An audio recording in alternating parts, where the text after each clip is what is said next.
di Gorontalo, Ibu Profesor Dr. Asna Anita MSI selaku Direktur Pasca Sarjana Universitas Negeri Gorontalo. Bil khusus kepada pemateri kolaboratif dari Universitas Malaysia, pemateri hari ini, yakni Bapak Dr.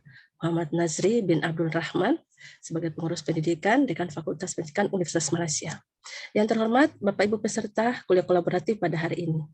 Pertama-tama kami dari Prodi mengucapkan terima kasih atas kehadiran Bapak Ibu semuanya, terlebih kepada pemateri perkuliahan kolaboratif yang diselenggarakan oleh Angkatan 2021 Program Studi Doktor Pendidikan pada hari ini.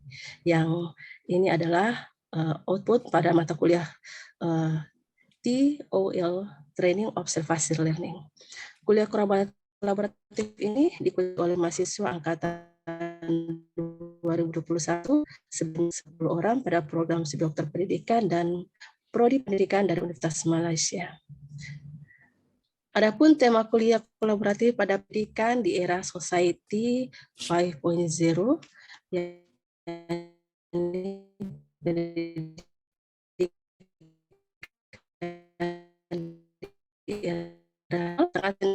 yang dipengaruhi oleh darah pendidik sebagai jadi tonggak dalam memotivasi, memajukan, dan menciptakan pendidikan yang berkualitas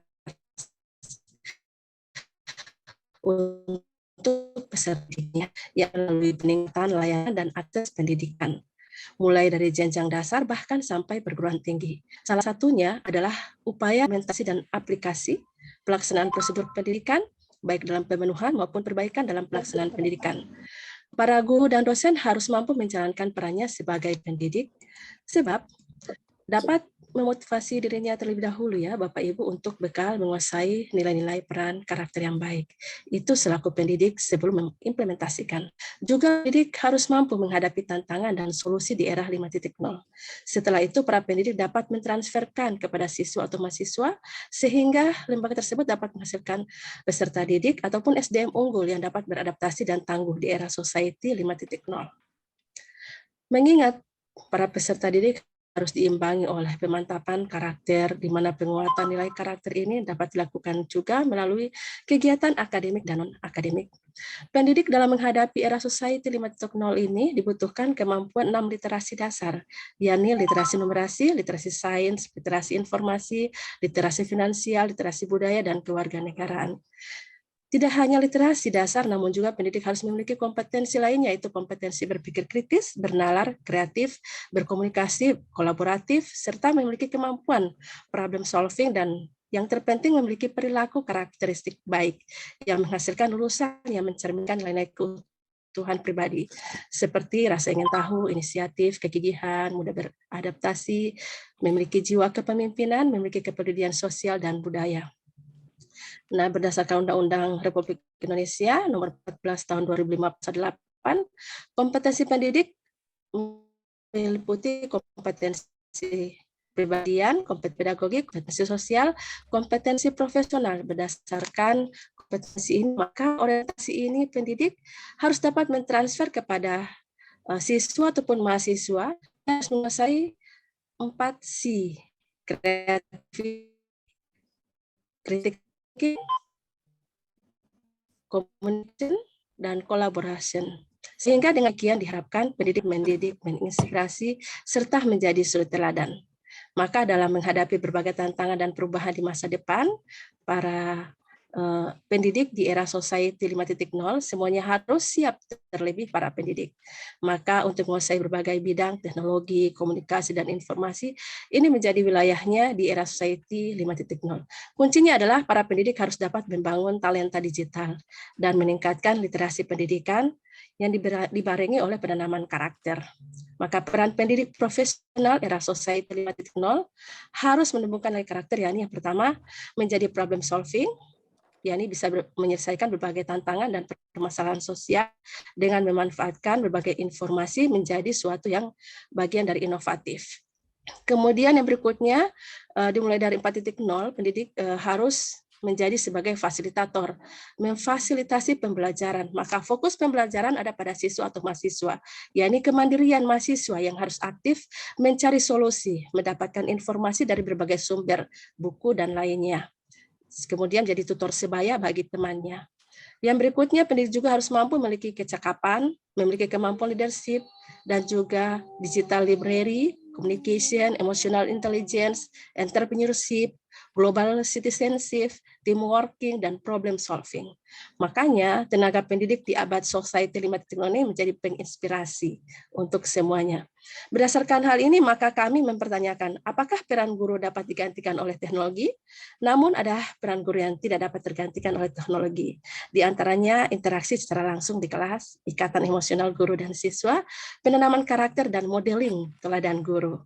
Namun beberapa hal terkait Society 5.0 ini harus mampu menjawab tantangan dalam cepatnya perubahan global dan transformasi pendidikan yang secara dinamis, serta adanya permasalahan pendidik yang kurang menguasai literasi dan kualitasnya, serta kesiapan-kesiapan lainnya untuk program studi khususnya pendidikan di pasca sarjana ini dalam kebutuhan mahasiswa program doktor pendidikan, maka inilah menjadi dasar kami untuk melaksanakan kegiatan kuliah kolaboratif hari ini. Dengan demikian, berikut pengantar kata saya. Juga beberapa sedikit dari materi terkait motivasi pendidik di era 5.0. Sebagai Kaprodi mewakili mahasiswa angkatan 2021 yang dalam kegiatan ini sebagai panitia mengucapkan banyak terima kasih atas kesediaan pemateri kolaboratif pada hari ini yang berasal dari Universitas Malaya. Terakhir, kami memohon kesediaan Ibu Rektor Pasca Sarjana dalam memberikan sambutannya, juga arahan-arahan dan pokok-pokok pikiran materi, serta membuka secara resmi kuliah kolaboratif pada hari ini.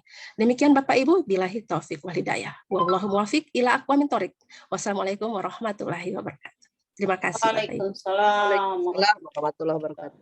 Terima kasih kepada Ibu Prof. Nofriyanti Jafri.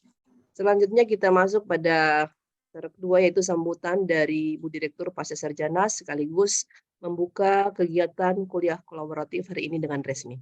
Dipersilakan Bu Prof. Ya.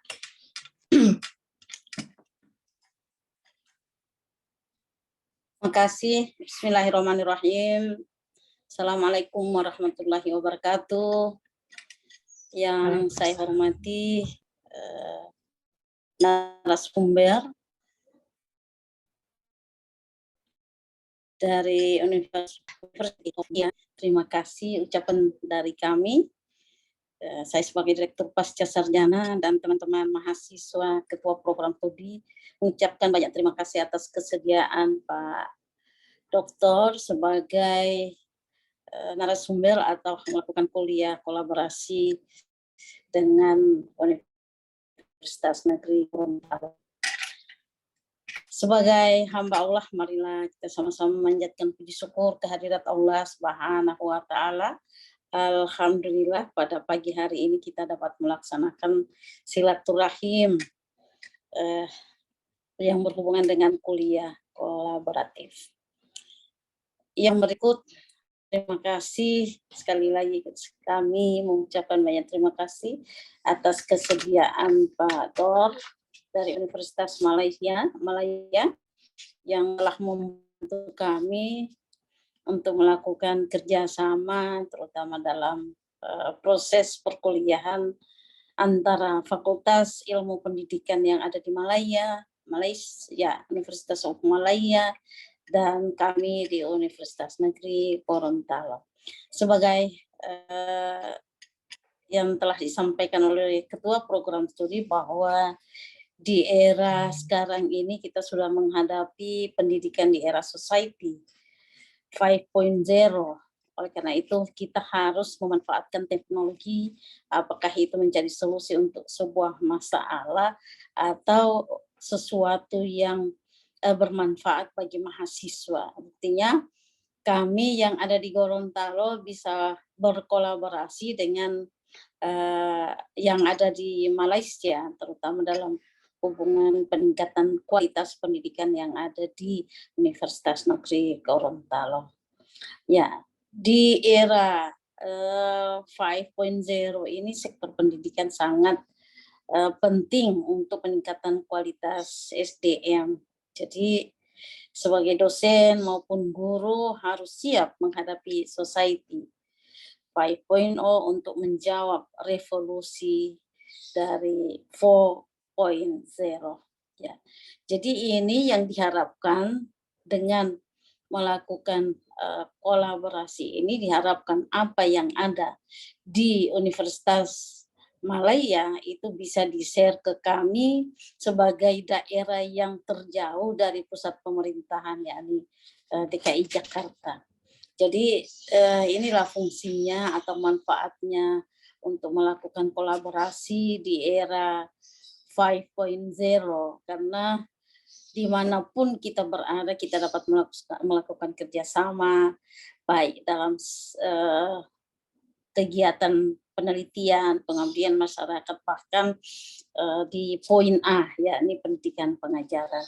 Sekali lagi saya mengucapkan banyak terima kasih kepada Ketua Program Studi telah menginisiasi kegiatan ini, dan terima kasih kepada saudara-saudara mahasiswa S3 yang telah melakukan kerjasama dengan University of Malaya, sehingga apa yang ada di Malaysia itu bisa kita ketahui dalam waktu detik, atau kemajuan teknologi apa yang terjadi di Amerika kita bisa ketahui di Gorontalo atau di Indonesia sekarang ini.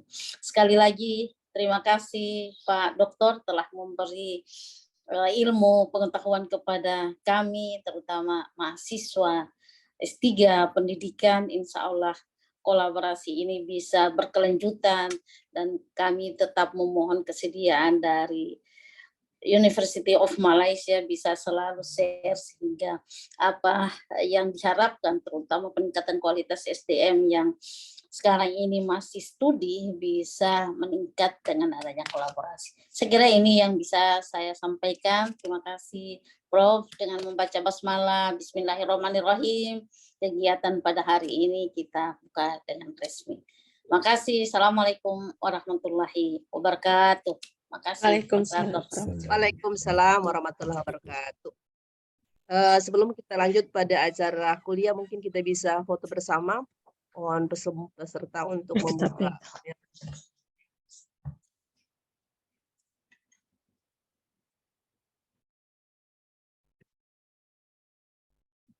1, 2, 3.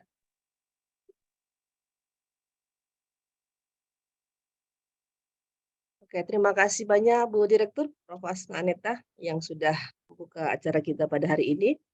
Selanjutnya kita masuk pada acara inti, yaitu kuliah kolaboratif yang akan dipandu oleh teman saya, Miss Awarti Luma, sebagai salah satu mahasiswa S3 Pendidikan untuk menjadi moderator pada kesempatan kali ini. Dan tadi sebagai informasi dari Pak Muhammad Nazri sudah memberikan link. Insya Allah kita semua peserta hari ini mendapatkan sertifikat dari Malaysia. Amin. Amin. Ya.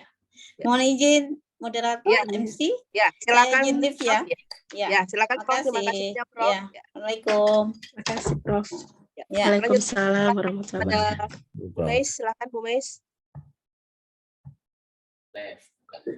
Terima kasih saya ucapkan kepada MC pada hari ini yang saya hormati Dr. Nuno dan Padla. Sama-sama kita memulai acara inti pada hari ini, yakni kuliah kolaboratif ilmu pendidikan di era Society 5.0. Nah, sebelumnya marilah kita sama-sama pada hari ini memanjatkan puji dan syukur kita kehadirat Allah Subhanahu wa Ta'ala, karena dengan izin dan perkenannya lah kita semua pada hari ini bisa sama-sama berkumpul membersamai acara kita pada hari ini. Kemudian tak lupa pula marilah sama-sama kita panjatkan salam dan selawat kita kepada junjungan kita Nabi besar Muhammad SAW yang telah membawa kita dari zaman kebodohan menuju zaman yang terang benderang, zaman yang penuh pendidikan yang mengilhami kita semua untuk lebih maju dan berdaya. Amin ya rabbal alamin. Dan pertama saya mengucapkan selamat datang kepada yang saya hormati Bapak Dr. Muhammad Nazril bin Abdurrahman dari University Malaysia. Selamat datang dan selamat bergabung dengan kami Pak. Terima kasih banyak. Dan saya ucapkan juga terima kasih banyak kepada Kaprodi terbaik kami Bu Profesor Dr. Novianti Japri. Terima kasih Bu. Selamat datang dan selamat bergabung. Terima kasih. Juga kepada seluruh pimpinan Pasca Sarjana UNG yang saya hormati dan saya muliakan. Terima kasih banyak sudah membersamai acara kami pada hari ini. Dan Juga terima kasih banyak pada rekan-rekan mahasiswa yang pada hari ini telah bergabung dengan kita untuk mendapatkan ilmu dan pengetahuan dari pembicara tamu kita yang saya hormati Bapak Muhammad Nazril. Jadi rekan-rekan sekalian dan para pimpinan pasca, tema kita pada hari ini adalah ilmu pendidikan di era Society 5.0 dan dengan judul materi yang akan disampaikan adalah membina generasi saintifik ilmu pendidikan di era 5.0. Namun sebelumnya saya akan sebelum kita masuk ya, izinkanlah saya pada hari ini mengucapkan selamat Hari Ibu kepada ibu-ibu yang hadir di sini. Dan marilah sama-sama kita meluangkan waktu sejenak untuk mendoakan para ibu kita yang telah mendahului kita. Dan insya Allah mereka akan mendapatkan jannah. Amin ya Rabbal Alamin. Berdoa dimulai. Selesai. Dan untuk itu kita akan masuk pada acara inti, namun sebelumnya saya akan membacakan maklumat ringkas atau biodata singkat dari pemateri kita supaya kita lebih mengenal dan lebih akrab dengan beliau. Nama lengkap Dr. Muhammad Nazri bin Abdul Rahman. Jabatan beliau adalah Jabatan Psikologi Pendidikan dan Konseling Fakulti Pendidikan University Malaya. Kemudian Bapak Dr. Muhammad Nazri Abdurrahman memperoleh PhD dari University Malaya dalam bidang reka bentuk kurikulum, pernah menjabat jabatan ketua jabatan di Jabatan Psikologi Pendidikan dan Konseling, dan kini sebagai timbalan dekan atau wakil dekan hal ehwal pelajar Fakulti Pendidikan University Malaya. Kemudian memulakan penghikmatan atau memulai karir beliau sebagai seorang guru di SMK St. Mary Sandakan 1998 sampai 2007, sebelum berkhidmat atau sebelum bertugas sebagai pensyarat cemerlang atau guru terbaik di Institut Pendidikan Guru Kampus Ken Sabah 2008 sampai dengan 2014 dan Institut Pendidikan Guru Kampus Tuanku Bainun Pulau Pinang 2015. Pada November 2014 mulai berkhidmat atau mulai bertugas di Fakulti Pendidikan University Malaya. Kemudian beliau juga telah menerima beberapa pengiktirafan, antaranya adalah Anugerah Pelajar Pancasiswa Cemerlang atau Terbaik Fakulti Pendidikan 2014, Anugerah Tesis Cemerlang atau Tesis Terbaik University Malaya 2014, Sijil Penghargaan Penamatkan PhD kurang dari 3 tahun, Anugerah Emas Pertandingan Inovasi Kebangsaan Institut Pendidikan Guru Malaya 2011, Anugerah Guru Inovatif Kebangsaan 2003, 2004, dan 2006, Anugerah Pensyarah atau Guru Inovatif APG Zone Sabah atau Wilayah Sabah 2008, 2009, 2010, dan 2011, Anugerah Penghimatan Cemerlang 2003, 2004, 2010, dan 2019. Kemudian beliau aktif dalam penulisan artikel penyelidikan buku atau riset dan buku dalam bidang kurikulum, homeschooling, pendidikan awal kanak-kanak, dan pendidikan kanak-kanak orang asli atau orang pribumi atau penduduk asli. Banyak sekali ya prestasi beliau, luar biasa. Kalau dibacakan semuanya akan memakan waktu yang lama. Tapi di sini saya juga akan membacakan beberapa prestasi beliau lagi ya. Antaranya adalah menerima penghargaan penyelidikan di peringkat University Kebangsaan Antarbangsa. Jadi hasil riset beliau ini telah memenangi anugerah terbaik atau anugerah cemerlang University Malaysia Penyelidik Muda 2018 atau peneliti ya Pak ya. Kemudian anugerah Jalinan Masyarakat UM Cares 2017, anugerah Proyek Terbaik Jalinan Masyarakat UM Cares Cluster Pendidikan UM Cares 2018, anugerah Emas Pertandingan Inovasi Kebangsaan Institut Pendidikan Guru Malaya, Platinum Award International Summit of Innovation in Design Exposition 2019 dan 2020, kemudian Juan Pertandingan Poster Karnival Penyelidikan University Malaysia 2018, dan pemenang Jalinan Masyarakat Klaster Pendidikan UM Cares 2017. Kemudian proyek penyelidikan atau riset modul kurikulum berasaskan kemahiran community setempat bagi kanak-kanak bukan warga negara Malaysia tanpa dokumen pengenalan diri di Sabah dan modul Tuninipot literasi kreatif bagi kanak-kanak orang asal Sabah dan telah dicalonkan untuk Star Golden Hearts Award 2019. Kemudian Geran Penyelidikan NUTP Persekolahan Penjarakan Fisikal Pandemi COVID-19 dan telah memenangi kertas kerja terbaik klaster pendidikan university dan kertas kerja terbaik keseluruhan seminar Majelis Dekan Pendidikan University Awam 2020 dan tim EDV Education and Digital Pedagogy Community Glasgow University UK 2020-2021 dan Virtual Lab for Early Childhood Education Project. Luar biasa prestasi beliau ya, insya Allah kita semua bisa mengikuti jejak beliau meraih prestasi untuk mengembangkan pendidikan kita di masa depan. Amin ya rabbal alamin. Untuk menghemat waktu dan mengefektifkan waktu, marilah sama-sama kita mendengarkan pemaparan materi dari Bapak Dr. Muhammad Dazri bin Abdurrahman terkait materi membina generasi saintifik ilmu pendidikan era 5.0. Untuk Bapak, saya persilahkan. Terima kasih pengerusi majlisnya, Miss Yarti. Harap betul ya sebutannya. Yang saya muliakan Dr. Nunuk, Prof. Dr. Novianti, seterusnya Profesor Kopriadi yang lain. Tadi ada Profesor Dr. Asna ya. Terima kasih banyak-banyak atas jemputan dan minta maaf. Pertamanya saya mohon maaf banyak-banyak di atas keributan di awal pagi ya. Sebab beginilah fenomena untuk hujung tahun, kita menerima banyak kunjungan daripada universitas dari Indonesia. Hari ini akan mendatang lagi satu delegasi dari Universitas Negeri Padang. Jadi kebetulan kami di Wakil Dekan akan dibahagi-bahagikan supaya entertain delegasi yang berbeza. Sebab hari ini ada yang dari Uzbekistan satu grup.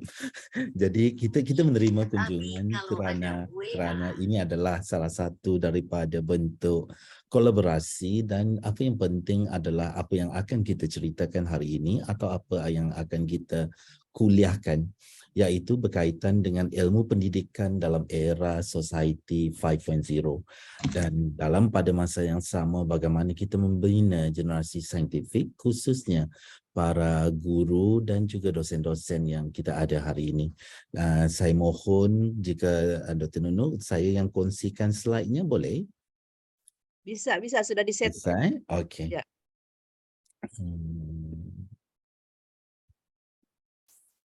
Okey, kejap saya besarkan. Boleh lihat ya? Nampak gambarnya? Nampak Pak, bisa dilihat. Jelas. Okey, terima kasih. Apa yang ceritakan hari ini mungkin agak ramai yang menyatakan ataupun sebahagian besar daripada kita sudah pun menerima istilah industri revolusi 4.0, dan kalau di Jepang sudah bermula era industri 5.0, dan bagi kita di Malaysia, masyarakat kita masih lagi bergerak menuju kepada masyarakat di era 5.0. Okey, sesuatu yang agak menarik. Sebelum kita pergi kepada apa yang ingin saya kongsikan hari ini, elok jika saya membawa semula ataupun bersama-sama untuk melihat khususnya kepada mahasiswa yang hari ini, untuk kita melihat semula di mana kita dalam industrial revolution hari ini, dalam pembentukan masyarakat 5.0 hari ini, sebenarnya kita bermula di mana?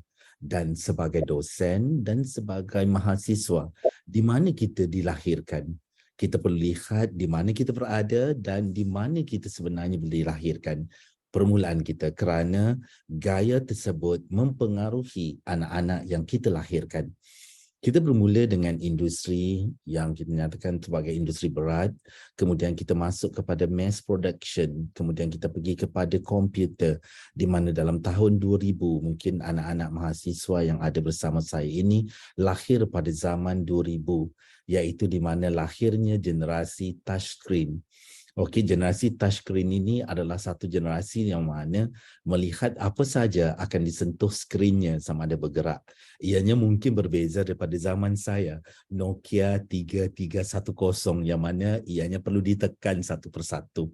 Okey, zaman saya itu mungkin pada zaman 90 80-an itu handphonenya itu terlalu besar yang boleh dikatakan sebesar botol air yang 2 liter, 3 liter gitu. Itulah handphone zaman saya. Hari ini ianya sudah berubah dan bermula pada tahun 2010, 2020 kita dapati bahawa pergerakannya agak drastik, terutamanya pada tahun 2020. Okey, bermulai 2019-2020 di mana berbagai inovasi dalam industri bermula dengan keadaan atau dengan situasi pandemik COVID-19. Ia telah mempercepatkan lagi proses industrial ini. Dan kita melihat juga pada masa itu apa yang perlu dilakukan. Saya suka bawa yang ini kerana gaya kita hari ini berbeza. Sebagai seorang guru, saya sebagai seorang guru, saya sebagai seorang dosen, saya lahir pada tahun 1970-an. Okey, di mana pada masa itu saya perlu lihat siapa ibu bapa saya. Bila kita melihat bagaimana gaya ibu bapa kita, okey, bagaimana generasi kita yang dilahirkan pada masa itu, kita dapati bahawa generasi kita pada masa itu, kebanyakan ibu bapa pada masa itu sangat menjaga kita bagaimana lahirnya kita hari ini. Apa saja kita sangat akur, kalau dengan ibu bapa kita jarang untuk bersoal jawab. Jika ibu kita menyatakan A, itulah yang kita lakukan. Tetapi cuba bandingkan dengan generasi alfa hari ini. Tidak perlu pergi jauh, kita pergi saja generasi yang berada di tahun 1, di mahasiswa hari ini di tahun 1. Apa yang terjadi mahasiswa di tahun 1 hari ini? Jika kita memberi sesuatu task atau menyatakan tentang sesuatu, mereka akan bertanya kenapa. Mengapa perlu dilakukan perkara tersebut? Atau mereka akan bertanya, kenapa nak buat dengan cara begini? Kenapa tidak boleh dibuat dengan cara begini? Mereka akan banyak untuk berdiskusi atau menyatakan sesuatu di sebalik apa arahan yang kita lakukan. Sebab apa? Kerana generasi yang lahir hari ini, mereka sentiasa dipenuhi dengan pemikiran-pemikiran baru di mana setiap yang diarahkan itu perlu ada rasionalnya. Jika tidak rasional, kita mungkin lihat tugasan kita tidak akan dijalankan dengan baik. Atau ada kalanya termasuk workers atau pekerja kita hari ini, mereka akan melihat, okey, apa tugasan saya sebenarnya dalam kantor hari ini. Mereka akan lihat prosedur yang depan. Kenapa? Kerana hari ini, generasi yang kita latih hari ini agak berbeza dengan generasi sebelumnya. Gaya ibu bapa dalam generasi Y dahulu telah membezakannya. Ya, gaya ibu bapa Y ini adalah yang lahir dalam tahun 90-an, yang mana mereka menjadi ibu bapa, mereka lebih laissez-faire. Apa-apa saja boleh berdiskusi dengan anak-anaknya. Maka lahirlah generasi yang lebih terbuka.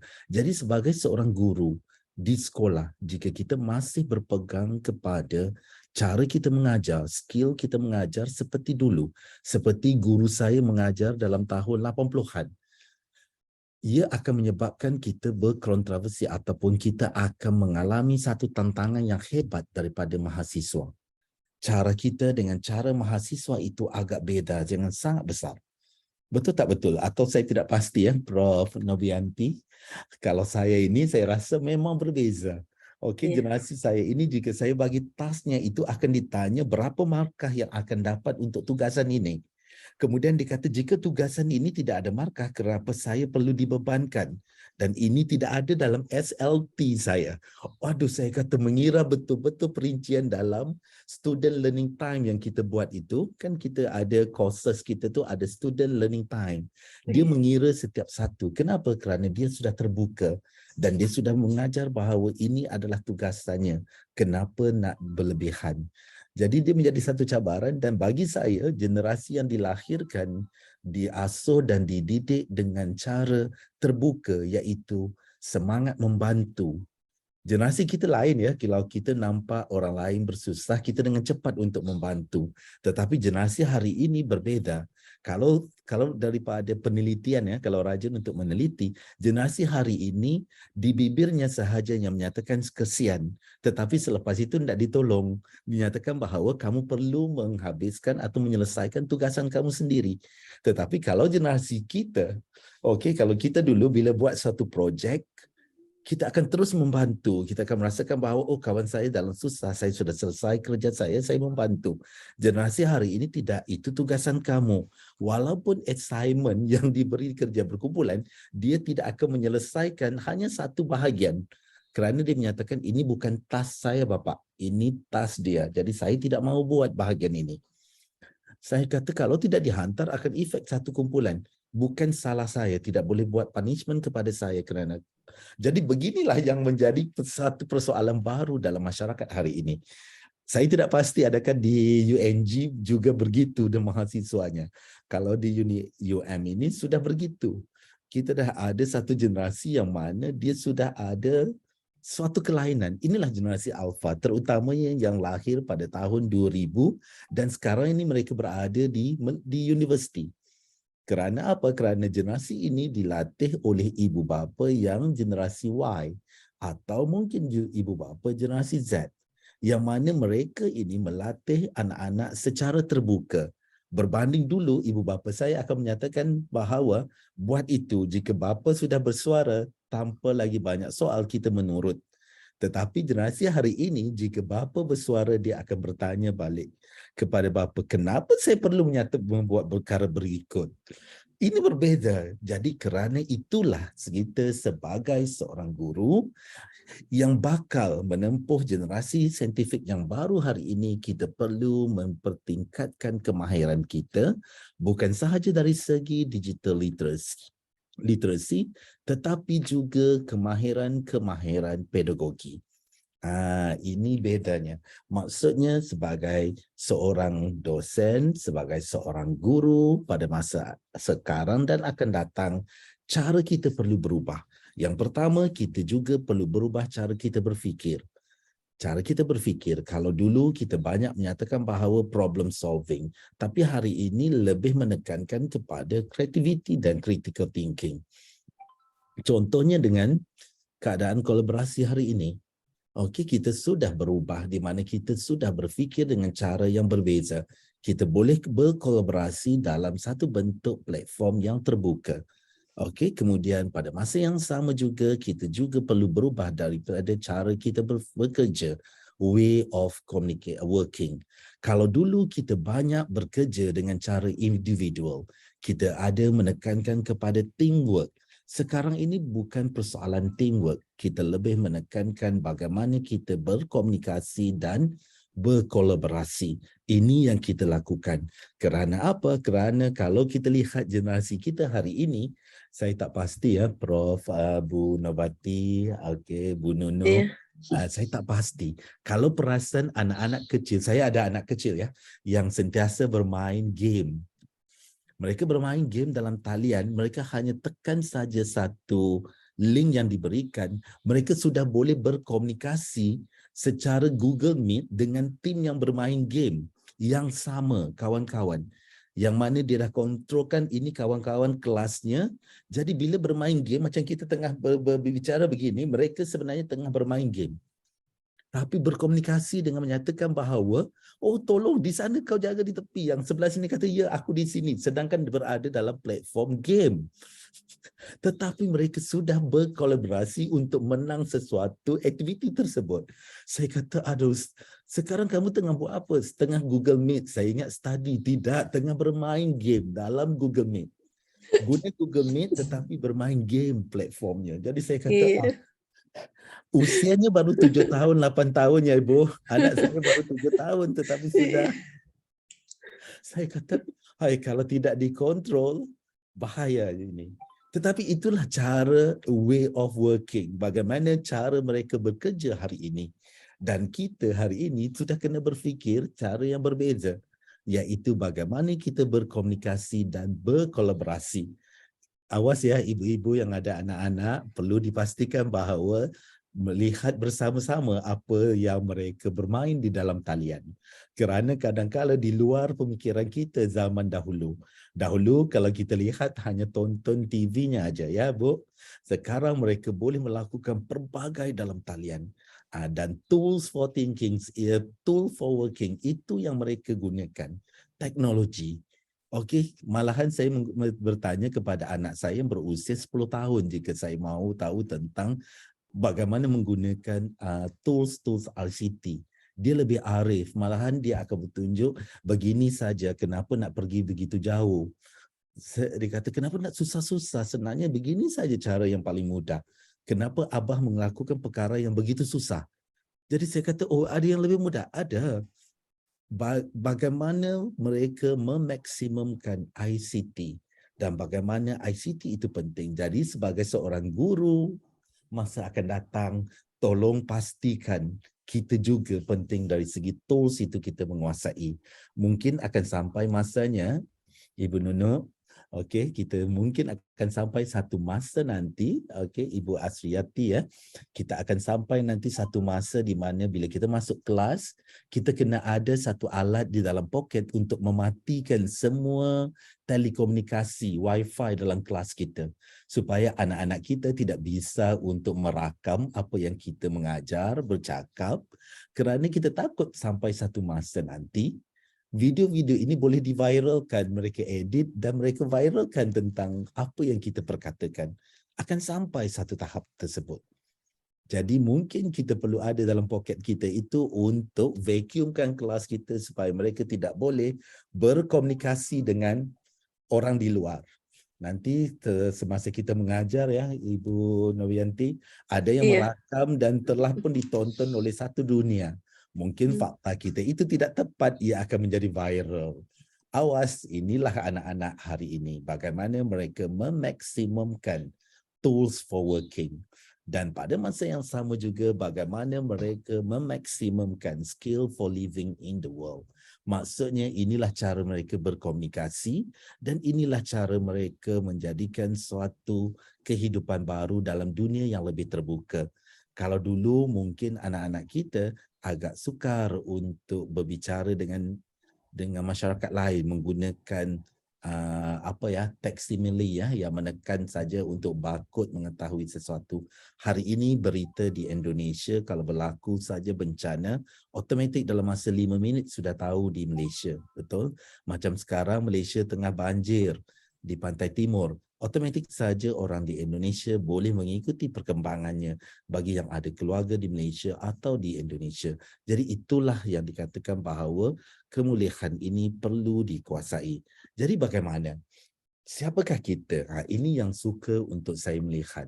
Adakah kita masih lagi berpegang kepada cara nenek kita, cara atuk kita, okey, bekerja? Adakah saya masih lagi sesuai menggunakan idola guru saya yang mengajar pada tahun 80-an? Adakah masih lagi saya boleh menggunakan idola saya yang lahirnya pada tahun 90-an sebagai satu benchmarking bagaimana saya nak mengajar nanti kepada murid-murid saya di alam sekarang, digital ini? Mungkin berbeza, dengan itulah kita katakan bahawa setiap satu ini nampak caranya berbeza bersama, tetapi gayanya berbeza.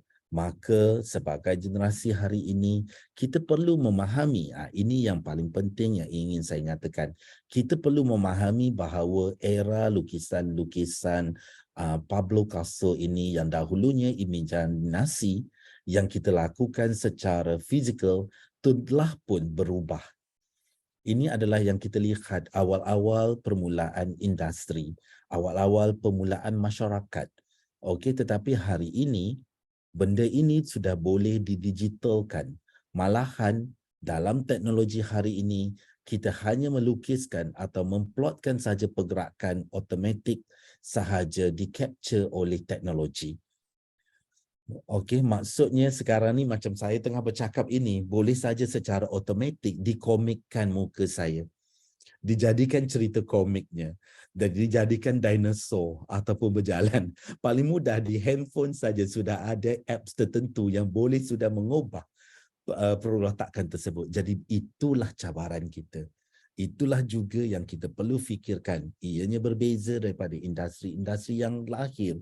Kalau dulu difikirkan dengan cara begini, tetapi hari ini tanpa perlu menggunakan tenaga yang begitu besar, sudah ada aplikasi-aplikasi teknologi yang boleh mempermudahkan proses kerja kita. Jadi bagaimana kita yang bakal menjadi guru masa depan? Bagaimana kita yang bakal menjadi dosen masa depan? Kita seharusnya mampu menjana pengetahuan saintifik. Ingat perkataannya adalah menjana pengetahuan. Sebagai guru, kita bukan lagi deliver pengetahuan. Fahamkan beza yang itu, mahasiswa? Sebab apa saya menyatakan benda tersebut, perkara tersebut? Kerana guru saya dahulu mengajar dari A sampai Z, saya boleh menerima. Sebab apa? Saya tidak ada pakcik Google atau pakcik Chrome atau pakcik Yahoo untuk bertanya. Okey, tetapi generasi hari ini berbeza. Sebaik sahaja cikgu bercakap tentang sesuatu, katalah sekarang ada kejadian tanah runtuh di Malaysia, ya, yang itu berdekatan dengan Genting Highland, Batangkali itu berdekatan dengan Genting Highland. Orang Indonesia kalau ke Kuala Lumpur wajib singgah di Genting Highland. Genting Highland itu seperti Malang, ya. Malang sejuk dan banyak theme park. Seperti di Surabaya itu ada Jatim Park, di sini ada Genting Highland. Jadi di sana adalah tempat libur yang sejuk, tempat tinggi tetapi berbukitnya agak tinggi dan dia berlaku. Sebaik saja kita bercerita dengan anak murid kita tentang kejadian-kejadian misalnya, dengan secara cepat mereka akan Google dan mendapatkan maklumat tersebut. Dan ada kalanya pelajar kita sudah pun mengetahui informasi tersebut. Jika kita baru nak bercakap, anak murid kita sudah tahu. Jadi itulah perkataan yang saya gunakan atau saya sesuaikan, iaitu kita bukan lagi penyampai, kita bukan lagi penyampai pengetahuan, tetapi kita perlu menjana pengetahuan baru. Bermaksud kita bagi input dan kita pastikan anak murid kita boleh mengeluarkan sesuatu input yang baru. Itu maksudnya. Kita bukan lagi menyampaikan maklumat sahaja. Kita perlu menjananya, mengeluarkan maklumat-maklumat baru. Dan ia tidak boleh lagi bergantung kepada satu disiplin. Contohnya, kalau saya dahulunya, tidak boleh lagi. Kalau dahulunya dalam pembelajaran hari ini, jika anak-anak itu belajar hanyalah dalam bidang, katalah bidang kurikulum, ia tidak hanya terhad kepada bidang kurikulum, ia juga perlu mahir dalam bidang-bidang lain. Jadi itu maksudnya transdisiplin. Dan pada masa yang sama dan realiti hari ini, ianya mestilah boleh menyelesaikan masalah. Generasi yang boleh berfikir dengan cepat untuk menyelesaikan masalah. Terima kasih Ibu Nunuk kerana dengan cepat menyelesaikan masalah saya untuk mengatur bagaimana kehadiran supaya pihak yang berkunjung tidak kecil hati. Okey, jadi dengan cepat dan saya kata, sudah siap. Minta maaf ya, di Indonesia masih lagi 7.30 tadi ya. 7.30, di sini 8.30, macam sekarang 9.30, di sana baru 8.30 ya. Ofisnya baru memulai, tetapi begitulah generasi hari ini. Kita perlu dengan cepat untuk menyelesaikan masalah kerana kita tidak boleh, kita tidak boleh melihat sesuatu itu hanya dengan satu cara. Jadi ada kalanya kita kena cepat ubah suai. Ini adalah kemahiran transdisiplin yang perlu dikuasai. Yang perlu dikuasai. Maka pada masa yang sama sebagai guru, kita perlu meneroka beberapa pedagogi masa depan, iaitu ilmu pendidikan masa depan. Maksudnya ada bidang-bidang ilmu, ada kemahiran-kemahiran mengajar, ilmu-ilmu pendidikan masa depan ini perlu dikuasai. Hari ini semua bercerita tentang ICT. Ya, ICT. Tetapi yang paling penting adalah maklumat itu bagaimana kita boleh peroleh dari pelbagai sumber. Hari ini saya mudah sahaja. Misalnya selepas ini saya dah kongsikan dengan Ibu Nunuk. Untuk link mendapatkan sijil. Saya hanya memberitahu mahasiswa saya nak bahawa sijil ini diotomatikkan generate-nya sebaik saja link tersebut diisi. Okey, sijil akan keluar secara digital automatic. Jadi saya tidak perlu memberi mereka step by step bagaimana diproses menggunakan AutoCAD. Tetapi mereka dengan cepat hari ini terus saja Google macam mana generate sijil daripada Google Form. Automatik saja mereka ikut step daripada YouTube. Itu yang dikatakan bagaimana sebagai seorang guru, sebagai seorang dosen perlu berkebolehan untuk mendapatkan maklumat-maklumat ini kemudian dicuba ataupun dikongsikan. Inilah kemahiran yang perlu ada. Kita bukan mengajar. Kalau dahulu ibu kita kalau nak pergi untuk memasak satu masakan ya, kita akan pergi kelas masakan. Betul? Kemudian akan diberitahu perinciannya, berapa sudu, berapa cilinya, berapa bahan-bahannya diatur, betul kan? Tetapi hari ini cuba lihat rancangan-rancangan realiti masakan. Segalanya ditunjuk dengan cepat. Malahan tidak ada satu proses yang lama. Kalau ibu kita dahulu pergi kelas-kelas memasak secara fizikal, hari ini anak-anak itu mencuba saja dalam talian menerusi video-video. Kalau yang ini tak jadi di komennya, ini penipu, resepinya tidak benar. Selalunya kita akan begitu. Tetapi inilah pelbagai sumber yang kita dapat. Kemudian kita perlu yang paling penting ke hari ini kita perlu memastikan bahawa wujudnya kolaborasi dan interaksi, iaitu komunikasi. Yang ini perlu kita latih. Sama ada kolaborasi antara guru pelajar, antara guru dengan guru, dan ini paling penting untuk kita memastikan bahawa ianya terjadi. Saya berharap mungkin nanti jika ada berkesempatan di tahun 2023, UNG boleh datang ke sini, pelajar saya juga boleh melawat UNG. Sebenarnya saya tidak tahu ya UNG itu di pulau mana ya, Pulau Jawa atau Pulau Sumatera? Sulawesi. Sulawesi, okey, satu tempat yang belum saya sampai, mungkin menarik Sulawesi. untuk saya sampai di sana. Okey, ini yang dikatakan paling tidak kita dah ada satu bentuk kolaborasi dan pada masa yang sama pelajar-pelajar juga boleh berinteraksi. Ini paling penting dan kita mahu supaya kolaborasi ini ada. Kenapa? Kerana apa yang kita penting hari ini adalah kemahiran learning to learn. Think and work cooperatively. Maksudnya kita nak kemahuan belajar itu sentiasa ada dan sentiasa diterokai oleh pelajar kita. Bukan hanya sekadar input di dalam kelas sahaja. Kemudian kita nak mereka berfikir dan bekerja. Dalam bentuk kooperatif, maksudnya bersama, berkolaborasi. Jadi ini yang menjadi atau yang mendasari, ini yang mendasari yang apa kita katakan pedagogi masa depan. Jadi kita perlu menilai bagaimana nak memastikan pedagogi atau ilmu pendidikan yang kita perolehi itu berkesan. How is efficient? Kadang-kala kita merasakan bahawa ini bagus, tetapi ianya tidak berkesan dengan anak murid kita atau dengan pelajar kita. Jadi bagaimana kita nak memastikannya? Adakah kita melakukan, kalau dulu sentiasa diwawarkan tentang SWOT analysis, melihat, merefleksi pendidikan kita, pengajaran kita, dan sentiasa melihat adakah misalnya sekarang ini, adakah kuliah kolaboratif saya ini membosankan.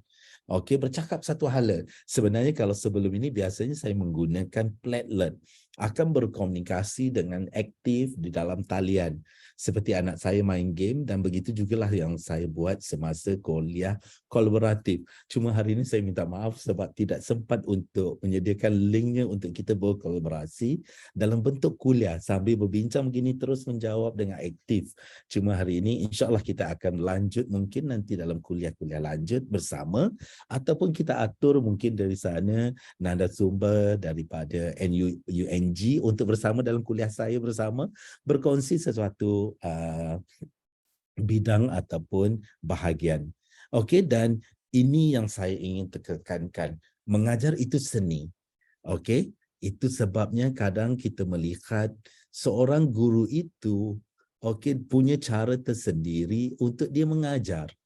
Tetapi perlu diingat ya, sehebat mana pun anak-anak hari ini, jika guru itu tidak menggunakan kepelbagaian media dalam pengajarannya, anak muridnya di dalam kelas akan menjadi bosan. Kenapa? Guru hari ini yang mengajar perlu pintar. Sebab apa? Ia perlu lebih menarik daripada kaca TV ataupun tablet. Boleh faham maksud saya ya? Maksudnya kalau dulu seorang cikgu di depan menyanyi dengan gembiranya, bermain, mengajar dengan pelbagai aksinya, kita rasa terpegun, betul? Tetapi jika kita hari ini sebagai cikgu berkelakuan seperti cikgu kita yang tahun 80-an, rasa-rasa bagaimana anak murid kita di hadapan. Ia terpegun sekejap, selepas itu dia akan menyatakan bahawa cikgu, bagus lagi kalau cikgu lakukan seperti ini. Ini cuba tengok videonya. Okey, sebab apa? Mereka sudah ada TikTok. Dalam masa 1 minit sepatutnya begini, cikgu. Apa isinya cikgu? Cikgu bagi 1 minit saja kontennya. Jadi kami sudah faham. Sebab apa? Inilah kemahiran yang perlu kita ada dan itu yang kita kata mengajar itu seni dan pada masa yang sama kita perlu kreatif. Okey, dan pedagogi adalah satu seni ilmu pendidikan. Cuma sampai masanya hari ini kita perlu melihat 3 bentuk baru iaitu hitagogi, cybergogi dan pedagogi. Ini adalah pendekatan atau ilmu pendidikan zaman dalam generasi 5.0. Kita kena pergi kepada hitagogi, cybergogi dan juga pedagogi atau peerogi. Okey, ini adalah peer sebenarnya, iaitu rakan. Okey, saya sambung sedikit tentang apakah ketiga-tiga seni mengajar ini. Sebelum itu kita melihat satu bentuk yang di sini, iaitu pedagogi. Kita ada pelbagai, tetapi kita perlu berfikir semula. Hari ini kelas tanpa dinding berlaku. Seperti hari ini kita berada di dalam kelas, di dalam kuliah, betul? Tapi kuliah kita tidak ada dinding kita masing-masing bilik masing-masing. Malahan mungkin ada mahasiswanya dalam kereta ya, on the way untuk ke kuliah atau ke pasar atau melakukan aktiviti harian tetapi mendengar apa yang nak disampaikan. Mereka belajar dan dah sampai masanya untuk universiti, sekolah bersedia. Akan tidak wujudnya lagi pada masa akan datang, mungkin kelas 4 dinding itu sudah semakin mengecil. Dengan aspek-aspek keselamatan, dengan aspek-aspek hari ini kita apa ya, dari segi keselamatan anak-anak, dari segi keselesaan anak-anak, sudah akan sampai masanya kita mula beralih. Kalau dulu pedagogi kita bercerita pasal modul, kita perlu ada modul-modul tertentu mengajar di dalam kelas. Kemudian kita perlu adanya pedagogi yang biasa, mastery learning, pembelajaran bermakna. Kemudian kita ada pedagogi flipped classroom. Kita ada, saya tak sentuh semua satu persatu. Contextual learning. Saya akan memperkenalkan bentuk ilmu pendidikan baru, kemahiran pedagogi baru. Yang diceritakan yang dalam slide ini adalah pedagogi yang telah pun digunakan, yang telah pun dipopularkan dalam tahun 2000. Maksudnya ini pedagogi ilmu pendidikan, kemahiran-kemahiran yang berlangsung dalam era 3.0, 4.0. Untuk ilmu pendidikan dalam era society masyarakat 5.0, kita perlu beralih kepada 3 tadi. Okey? Hitagogi, pedagogi dan juga cybergogi. Yang ini masih boleh berlangsung mengikut kesesuaian tetapi kita perlu mula beralih. Okey, tidak salah untuk masih menggunakan tentang contextual, masih menggunakan project based learning, masih menggunakan problem based learning, flipped classroom, dan kita ada inquiry learning, mastery learning. Yang itu masih boleh berlangsung dan terus berlangsung kerana ianya efektif dalam bentuk ilmu pendidikan.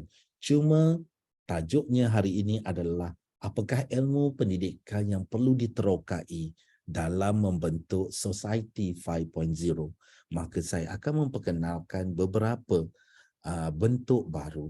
Hari ini kita perlu ingat bahawa kita perlu memahami dunia anak-anak kita. Anak-anak ini adalah pelajar kita ya. Kita perlu memahami pelajar kita. Kita tidak boleh lagi merasakan bahawa oh ini adalah pedagogi saya daripada zaman cikgu saya. Saya dulu pandai sebab inilah cara cikgu saya mengajar. Boleh dapat tak? Maksud saya, maksud saya ini, kadang kita kata, dulu cikgu saya ajar sampai saya pandai membaca ABC, sampai saya masuk universitas, sambung belajar buat PhD, inilah cara cikgu saya mengajar. Hari ini ianya sudah berbeza. Bila kita dosen, bila kita menjadi cikgu, kita tidak lagi boleh bersandarkan kepada apa yang cikgu kita lakukan dulu. Ianya berbeza. Jika kita masih lagi nak menggunakan rotan, awas ya, besok ianya akan viral. Bukan besok, sekejap lagi 5 minit selepas waktu kelas, ianya akan viral di mana cikgu, Novianti ya, Prof dosen Novianti pegang rotan dan merotan semua mahasiswanya kerana tak siap assignment. Dengan cepat saja satu dunia akan mengecam Prof Novianti yang memegang merotan pelajarnya. Hanya tidak sampai 5 minit, betul? Jadi itu perlu kita ingat bahawa kita kena faham anak murid kita hari ini ianya berbeza. Satu. Yang kedua perlu diingat, awas. Mahasiswa kita, anak-anak kita yang berada 2 tahun, 3 tahun dalam talian. Belajar tanpa berkomunikasi secara fizikal. Emosinya sangat nipis. Fahamkan nipis? Emosinya sangat mudah tersentuh. Bila dia berada dalam fizikal, dia rasa agak kekok. 2 tahun mahasiswa. Sekarang sudah mau grad, mereka dah di tahun 3. Setelah 3 tahun berada dalam talian, bila datang ke universiti, mereka sangat stres. Dan ada saja alasan, boleh tak kalau kelas kita dijalankan secara online? Sama kan? Sama. Maunya tetap online. Semua minta online. Iya. Kata, boleh tak online? Sebab apa? Kerana dia tahu sambil mendengar. Pertama, untungnya kerana apa? Kerana ianya direkodkan. Kalau fizikal tidak boleh record. Kalau lepas. Jadi kalau dia tidak ingat, dia tak ingat. Tetapi kalau secara online direkodkan. Jadi semasa ulang kaji, dia akan scroll di mana dia mau dengar untuk mengingat semula. Dia kata, jadi saya selalu bergurau dengan pelajar saya, janganlah bagi suara saya masuk dalam mimpi kamu. Kerana sentiasa diulang-ulang videonya. Nanti saya yang masuk dalam mimpi kamu. Bagus, orang lain yang masuk dalam mimpi. Boleh faham sebab apa? Kerana mereka boleh mengulang beberapa kali video-video tersebut. Malahan ada kalanya mahasiswa itu mereka meringkaskan video-video kita yang mengajar ini dalam talian. Ini yang kita kena faham. Dia ringkaskan, dia buat jadikan video pendek, kemudian dia letak di bawah sana, okey, ini untuk exam akan datang, kita dengar ini saja. Saya kata, siapa yang bagi tahu? Sebab kami dah tahu ini saja nota ringkas yang akan keluar, jadi kami dengar 2 kali, 3 kali, sudah bisa untuk menghafal. Jadi kita kena faham, inilah anak didik kita hari ini. Itu yang saya kata dah sampai masanya kita kena matikan. Kita kena matikan semua telekomunikasi dalam kelas kita. Kena cari satu alat yang boleh mematikan semua telekomunikasi. Supaya tidak boleh WhatsApp, tidak boleh mendengar apa-apa atau menonton atau membuka apa-apa media sosial semasa berada dalam dewan kuliah saya. Mahasiswa mesti rasa, tak mau masuk. Jangan mendaftar dalam kelas Pak Nazri. Nanti semua tidak boleh bermain handphone. Tetapi itu yang berlaku, betul? Mungkin Ibu Nonon dan Yanti, ini yang kita sehari ini kita berhadapan dengan mahasiswa kita. Malahan, tetapi sudah menjadi satu kelebihan bagi kita. Bagi saya lah, satu kelebihan. Jika pelajar tersebut tidak sihat, saya akan menyatakan bahawa tidak perlu hadir, kita hybrid. Yang berada di fizikal, saya akan buka Google Meet. Jadi kamu ikuti secara dalam talian. Jangan jangkiti virus itu kepada orang lain. Okey, tetapi kita perlu lihat, inilah kita kena faham anak-anak kita. Anak-anak kita bagaimana kita nak memahaminya. Dan anak-anak kita misalnya salah satu yang program TV yang saya berkongsi tentang mainan inspirasi alam semula jadi, Nature Play. Anak-anak hari ini berbeza dengan anak-anak zaman saya. Kalau saya dulu bisa terjun ke sungai, ke lopak-lopak bendang ya, bersawah itu. Zaman kita bermain lumpur, mandi sungai, mandi laut, ya kalau itu cari kerang semasa air surut dalam selut-selut itu. Saya tidak pasti ya kalau di Sulawesi, tapi kalau di tempat saya itu semasa air lautnya cetek, yang sudah itu dan ada selut itu kita cari shell kan, kita cari siput-siput di pantai itu. Kita bisa bermain, betul? Tetapi hari ini anak-anak kita sudah berbeza. Mereka tidak tahu, malahan kotor. Yang mereka tahu adalah kita nak bawa mereka ke sungai, mereka kata boleh tak bawa ke taman tema. Lebih bersih airnya berbanding air sungai. Betul? Ini yang berlaku hari ini. Dan kerana itu jugalah kita kena berfikir bagaimana anak kita akan belajar. Dan itulah yang menjadi satu cabaran kepada bakal guru. Jadi ini 3 tindakan pedagogi yang perlu kita berubah. Yang pertama berkaitan dengan heutagogi. Heutagogi ini adalah lebih kepada menggalakkan anak murid kita itu untuk more self-directed. Maksudnya cara kita mengajar itu biarlah mereka terusik untuk terus meneroka ilmu tersebut. Bukan kita bagi lengkap-lengkap nota. Misalnya buat nota, kalau cikgu saya dulu, dosen saya dulu pun masa saya kuliah di S1, okey, akan bagi nota yang begitu tebal untuk kita foto stat selepas satu-satu kuliah. Atau zaman tahun 2090-an, 2000 lah. Kita akan bagi nota kuliah PowerPoint kepada setiap murid kita, betul? Misalnya bila habis saja kuliah saya sekarang ini, masing-masing akan bertanya kepadanya, boleh tak saya dapat slide presentation tadi? Betul tak Ibu Nunu? Okey. Ibu Asranti, betul kan, selalunya akan tanya, boleh tak saya dapat PowerPoint slide presentation? Itu zaman yang sudah mula terbelakang. Generasi hari ini tidak bertanya tentang itu. Okey, kita mahu mereka ini self-directed di mana mereka ingin meneroka lagi. Bila saya sebut tentang heutagogi, mereka terus Google apa heutagogi dan bagaimana contohnya. Dan bagaimana saya nak explain ataupun bagaimana saya nak aplikasikan dalam bilik darjah. Itu yang kita perlu gerakkan cara pengajaran kita. Ilmu pendidikan kita, bagaimana kita nak meningkatkan self-directed learning dalam anak-anak didik kita. Kemudian yang kedua, pedagogi, iaitu satu fokus kepada co-learning ataupun co-creating. Di sini peer sebenarnya, peer adalah rakan. Dah sampai masanya kita perlu menggerakkan pedagogi yang lebih kepada rakan. Sebab apa? Rakan mengajar lebih difahami oleh dosen yang mengajar. Ada seorang rakan yang akan duduk begini saja caranya begini, segini, begini. Ini answernya. Dengan cepat kawan tadi itu sudah boleh memahaminya. Kenapa? Bila ada seorang itu cuba simplifikan apa yang kita mengajar, simpelkan apa yang kita mengajar kepada rakannya, maka ia adalah satu bentuk pedagogi yang sangat baik. Kawan yang meringkaskan daripada pensyarah itu, dia sudah ada satu kemahiran di mana dia berfikir bagaimana ilmu ataupun bagaimana maklumat itu perlu disampaikan dengan lebih mudah. Bila dia disampaikan, mahasiswa yang berada dengan saya hari ini, bagaimana anda berfikir untuk menjana satu TikTok? Nak buat satu video TikTok, dalam panjang-panjang cerita nak diringkaskan kepada 1 minit. Betul kan? Kita nak ringkas kepada 1 minit.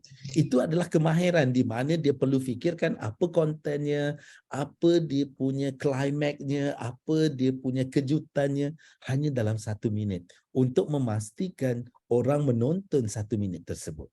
Betul? Ini adalah kemahiran. Jadi inilah yang dikatakan pedagogi, iaitu satu kemahiran creating dalam bentuk baru. Itu sebab kalau yang guna Facebook itu pada usia saya ya, anak-anak yang berkongsi Facebook itu adalah pada usia saya. Kalau yang generasi saya hari ini, mahasiswa yang berada di hadapan saya hari ini, pastinya ada akaun TikTok. Jangan tanya Prof. Novianti ya, kita tidak ada TikTok atau Prof ada TikTok. Tidak ada. Yang pasti generasi kita tidak ada TikTok. Okey, sebab generasi kita ini adalah generasi yang pemalu dengan video. Nak merakam video, katalah untuk buat ucapan ya, Prof. Iya. Kadang-kadang kita mengambil masa 2 hari hanya untuk buat satu video pendek untuk disampaikan ucapan bagi sesuatu majlis. Betul kan, Prof? Atau pembentangan. Video 3 minit kadang-kadang mengambil masa 2 hari, 3 hari untuk dirakamkan. Beberapa kali kita akan ulang, betul? Cuba kita bagi kepada mahasiswa S1. Bagi saja kepada mahasiswa S1 untuk menghasilkan video. Dalam masa tak sampai 5 minit, mereka sudah boleh present di hadapan kelas video TikTok 1 minit. Betul kan? Itu kemahiran yang perlu kita asah. Dan itu jugalah yang dinamakan dengan cybergogi, iaitu encourage learner engage online environment dan mengaplikasikannya. Tidak salah. Sebab misalnya kalau di Malaysia sekarang tengah popular, tengah trending popular sekarang ini adalah belajar bahasa Melayu menggunakan TikTok oleh Cikgu Zack. Cikgu Zack ini adalah cikgu swasta yang mengajar penggunaan bahasa-bahasa yang tepat dalam bahasa Melayu, khususnya ejaan. Kebanyakan ejaan, kata pinjam kadang-kala sebenarnya tidak tepat penggunaannya. Jadi dia mengajar dengan bahasa yang simple. Ejaannya sepatutnya begini, dalam masa tak sampai 1 minit. Jadi itulah yang dikatakan bahawa bagaimana mengoptimumkan 3 bentuk pedagogi ini. Ini kemahiran baru, agak sukar, terutamanya generasi saya ya. Untuk buat TikTok, saya tak pasti. Tapi mungkin Ibu Nunuk ada TikTok ya. Saya tak pasti ya kalau mahasiswa. Tidak ada TikTok. Tak ada, saya pun tidak ada sebab agak malu untuk berkeudara dalam itu bila kita lihat balik, aduh begini ku bercakap rupanya. Kita agak tidak selesa, tetapi generasi hari ini mereka sudah biasa untuk melakukannya. Jadi bila kita melihat kepada itu, apakah ini adalah 10 skill pekerja yang diperlukan pada zaman ini. Jadi sebagai guru masa hadapan, apakah kemahiran dan kecekapan yang perlu kita kuasai? Okey. Lihat semula terutamanya dalam bidang ilmu pendidikan, apakah benda-benda, apakah skill-skill yang perlu dikuasai. Cabaran besar untuk anak-anak mahasiswa yang ada berbeza dengan zaman saya, zaman Prof. Yanti, Prof. Dr. Nunuk, Yanti, berbeza dengan zaman kami. Sebab apa anak-anak zaman sekarang ini sangat cekap kepada masa depan. Dan kita akan bincang nanti, ada beberapa slide yang akan saya kongsikan. Ini adalah kemahiran dan kecekapan. Apa yang kita perlu ada? Kita perlu sentiasa fikirkan adakah kemahiran kita itu sudah cukup untuk kita berada pada masa hadapan dan menjadi guru. Dan ini adalah jika kita lihat, ini adalah skill yang diperlukan pada tahun 2022, iaitu critical thinking or analytical thinking dan innovation. Dan kita dapati bahawa sudah ketinggalan ke belakang jika kita masih lagi nak menghafal, mengingat dan mengingat. Sebab apa? Anak-anak hari ini automatik mereka ada segala-galanya. Sehingga kan anak-anak hari ini termasuk saya tidak perlu menghafal nombor telefon. Kalau dulu zaman saya perlu menghafal nombor telefon. Kenapa? Kerana nanti perlu beratur untuk di tiang telefon ya. Zaman saya itu mungkin saya tak pasti. Public phone.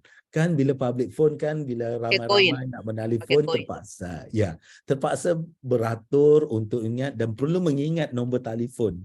Setiap nombor phone kawan-kawan dan segalanya. Hari ini tidak perlu. Malahan lebih dahsyat lagi dengan adanya Siri, hanya panggil saja nama. Terus saja didialkan. Betapa berbezanya, tak perlu lagi. Jadi telefon itu pun tidak perlu lagi di key in password, terus letak muka saja automatik sudah di unlockkan. Betapa segala memori itu telah diberi kepada teknologi. Kita hanya menggunakannya dengan mudah. Jadi dah sampai masanya juga untuk kita melihat balik apa yang ada.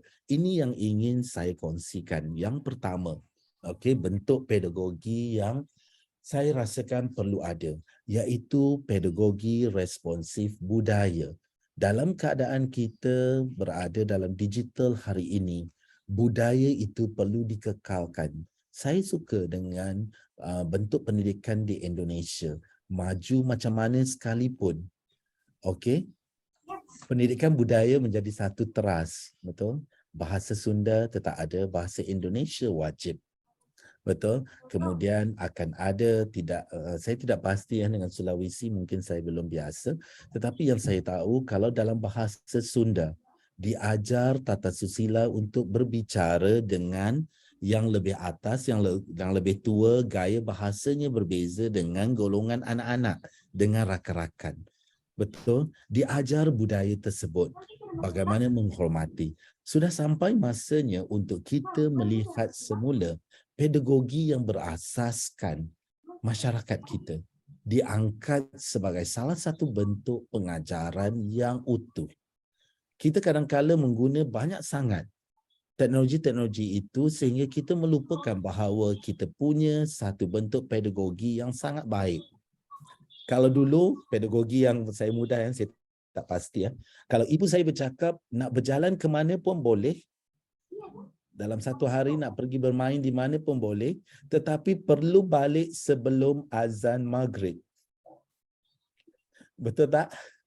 Saya tak pasti kalau di sana bagaimana. Kalau dulu begitu, saya bebas untuk ke mana-mana, tetapi sebelum hari gelap, sebelum azan berkumandang, sudah berada di rumah, siap mandi. Mesti sudah siap mandi, sudah bersedia untuk itu. Itu salah satu bentuk kemahiran pedagogi yang diasuh, di mana kita punya jati diri sudah berada. Bagaimana ibu bapa kita mengajar satu disiplin yang tidak pernah. Tetapi hari ini, apa jadi kepada bentuk tersebut? Masih lagi bermain futsal sehingga pukul 12 malam. Betul? Kita bermain futsal sehingga pukul 12 malam. Kita berjoging pada pukul 10 malam.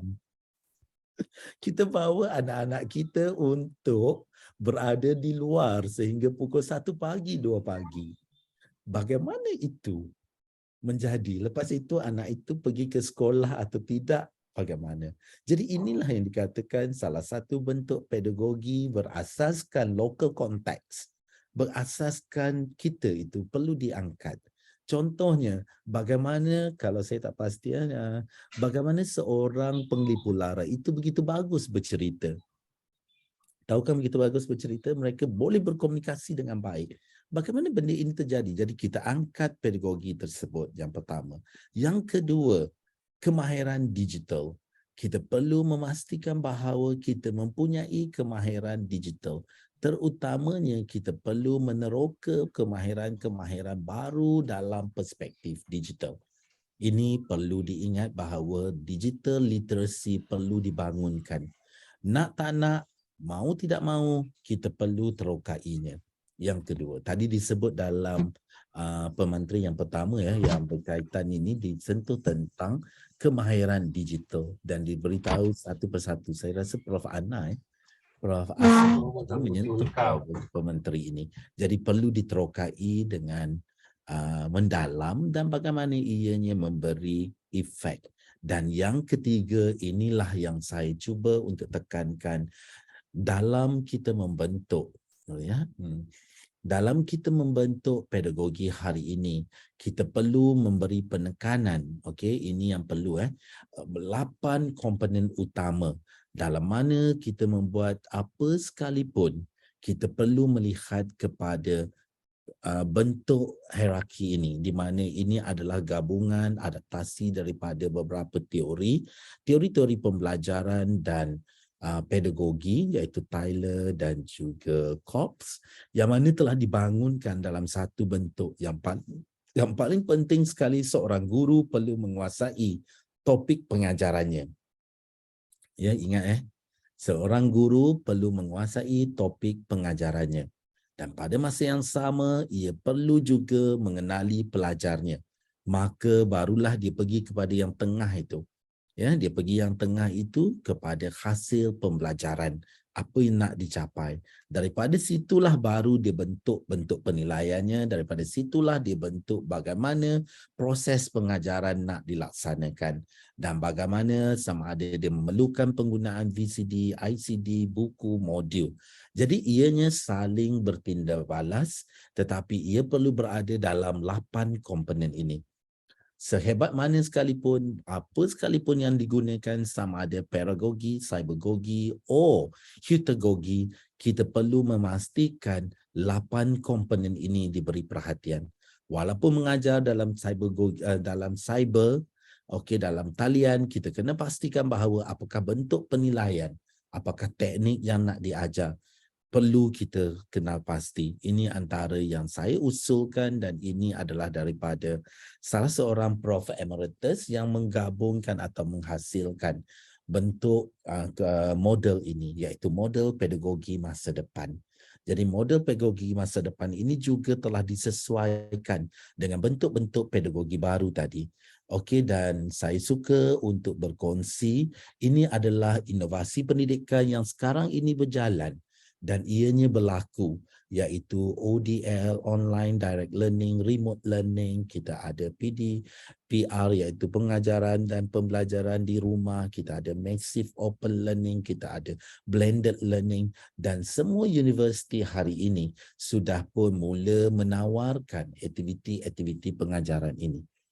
Okey, bentuk-bentuk ini ada. Malahan di universiti sudah mula untuk memberi penekanan kepada MOOC, iaitu saya boleh ikut mata kuliah di UNG secara terbuka. Kalau dosen-dosen mahasiswa ingin mengikuti kuliah-kuliah di Universiti Melaya, masuk saja portal-portal di Universiti Melaya di bawah MOOC atau Remote Learning atau ODL, boleh ikuti mata kuliah tersebut secara percuma. Tetapi kalau mahu sijilnya nanti kena berbayar mendaftar kursusnya. Tetapi kalau untuk ilmunya sahaja, kalau untuk mendapatkan pengetahuan, menambahkan pengetahuan dalam bidang-bidang tersebut, boleh mengikutinya secara percuma, secara terbuka.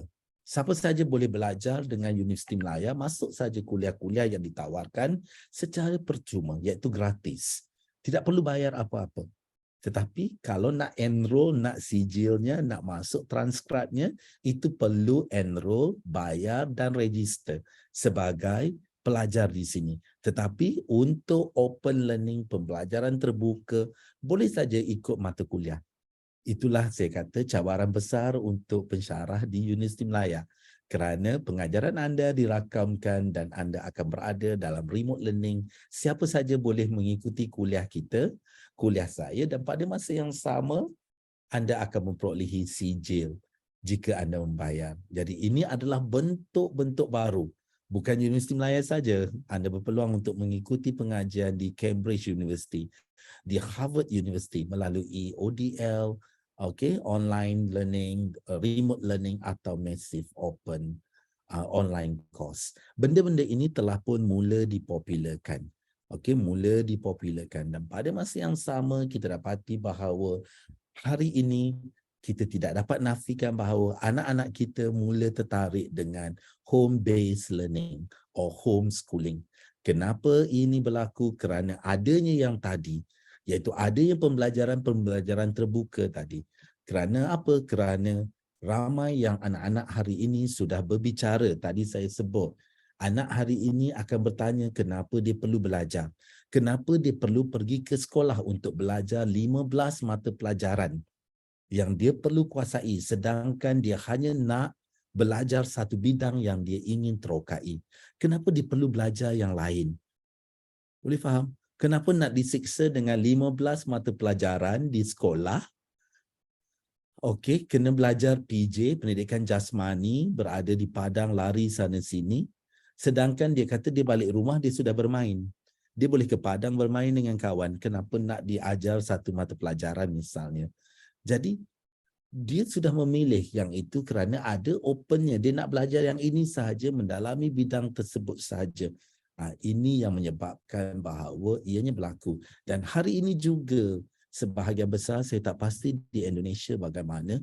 Kalau kami di Malaysia dalam 2 tahun kebelakangan ini, kita berhadapan dengan pelajar yang cemerlang tidak mahu melanjutkan pelajaran ke universiti. Mereka lebih suka memilih untuk bekerja. Sebab mereka kata kalau melanjutkan pelajaran ke universiti, hutang bertambah, bila keluar daripada universiti belum tentu dapat pekerjaan yang secocok. Sedangkan kena bayar hutang. Hutang pinjamannya itu tinggi. Okey, pinjaman itu tinggi untuk dibayar, tetapi bila keluar pekerjaannya itu belum tentu gajinya mampu membayar hutang tersebut. Lebih bagus apa yang mereka lakukan hari ini, yang bijak pandai sekarang ini, mereka bekerja. Mereka mengusahakan perusahaan, pada masa yang sama mereka belajar dalam talian melalui yang tadi. Massive learning, remote learning, direct learning. Pembelajaran sepanjang hayat berlaku. Dia kata hutang tak ada, gaji ada, cukup masa pangkat naik, dapat ijazah, boleh mohon kenaikan kepada grade yang baru. Bagaimana saya nak menghadapi generasi baru hari ini? Ia berlaku sekarang. Boleh fahamkan? Ini cabaran generasi ini. Saya tak pasti di Indonesia bagaimana. Di Malaysia itu yang berlaku. Kita di sini sudah mula rasa khawatir dan kita open saja. Sebab kita perlu ingat, dan work-based learning inilah yang sekarang ini tengah berlaku. Iaitu mereka belajar sambil bekerja. Mereka kata mereka tidak perlu beban keluarga.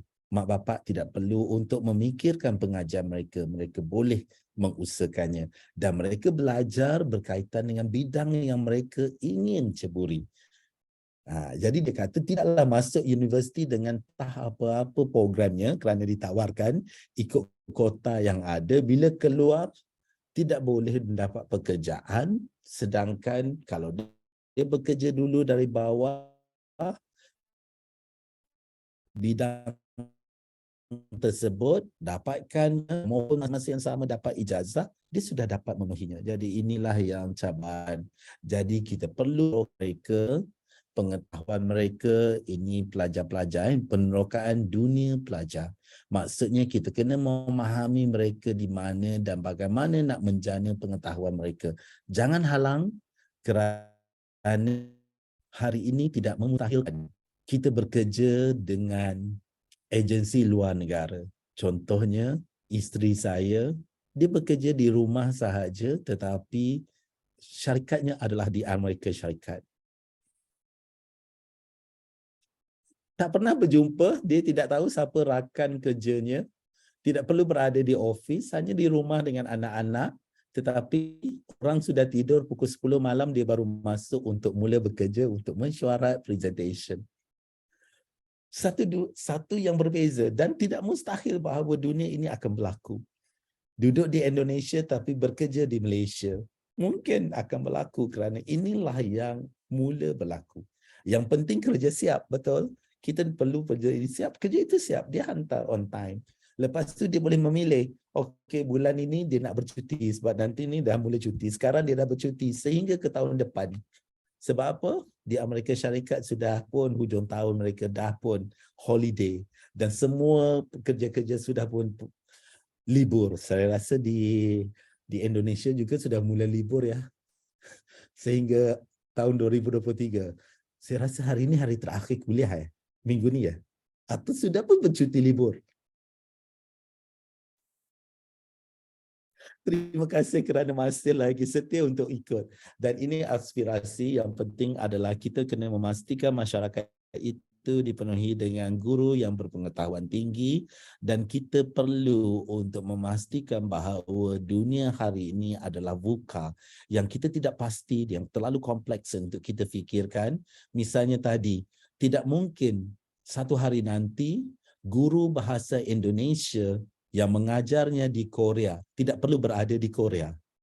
Betul? Dia menjadi guru, dia berada di Indonesia, ataupun penterjemah untuk cerita-cerita Korea itu, untuk buat subtitle di bawah itu, tidak perlu untuk menterjemah di syarikat di Korea.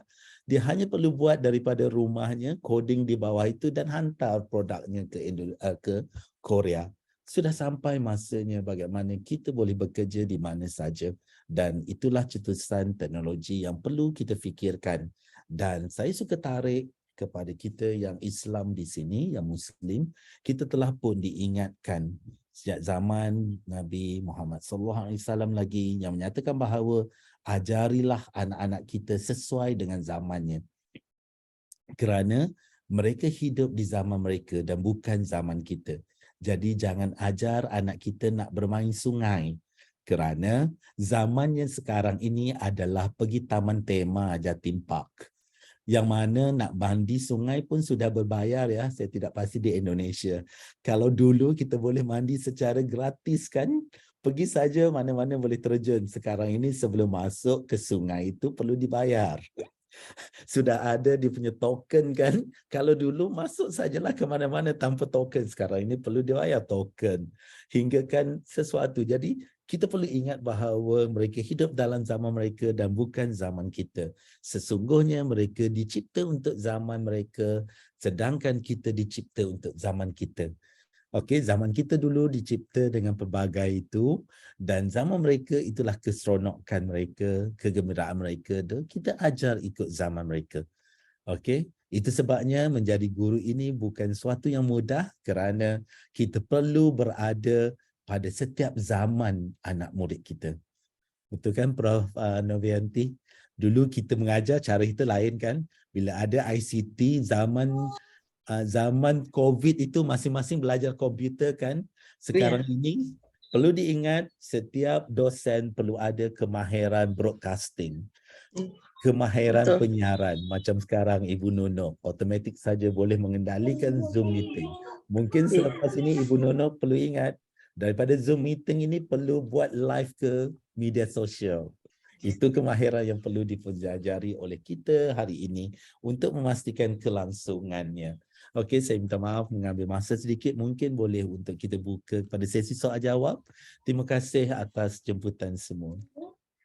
Saya serahkan kepada pengurusi majlis. Mana Miss Yanti tadi ya? Ya, terima kasih banyak Bapak Dr. Muhammad Nazril. Materinya sangat luar biasa hari ini, memberikan inspirasi bagi kami semua yang berkecimpung dalam dunia pendidikan, dan untuk itu saya berikan kesempatan kepada rekan-rekan yang ingin bertanya terkait dengan materi yang telah dipaparkan. Materi ini sangat luar biasa ya, rekan-rekan sekalian. Di masa depan kita akan hidup pada dunia yang tidak terbatas ya, dunia tanpa batas ya. Jadi kita harus mempersiapkan diri, memiliki bekal teknologi. Kita harus bisa melampaui anak didik kita. Jangan sampai kita tertinggal dari anak didik kita. Jadi kita gaptek, dan bagaimana kita menghasilkan peserta didik yang luar biasa kalau kita gaptek. Saya beri kesempatan kepada rekan-rekan untuk memberikan pertanyaan. Ada Bu Mes.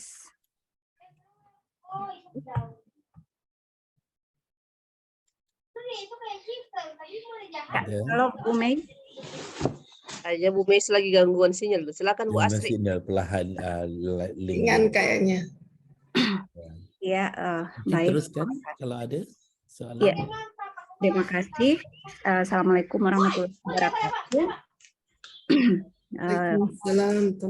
Yang saya hormati Bu Kaprodi, Bu Profesor Dr. Novianti Japri, Pak apa nih panggilannya? Pak Doktor ya, Dr. Nazri Abdul Rahman, narasumber kita.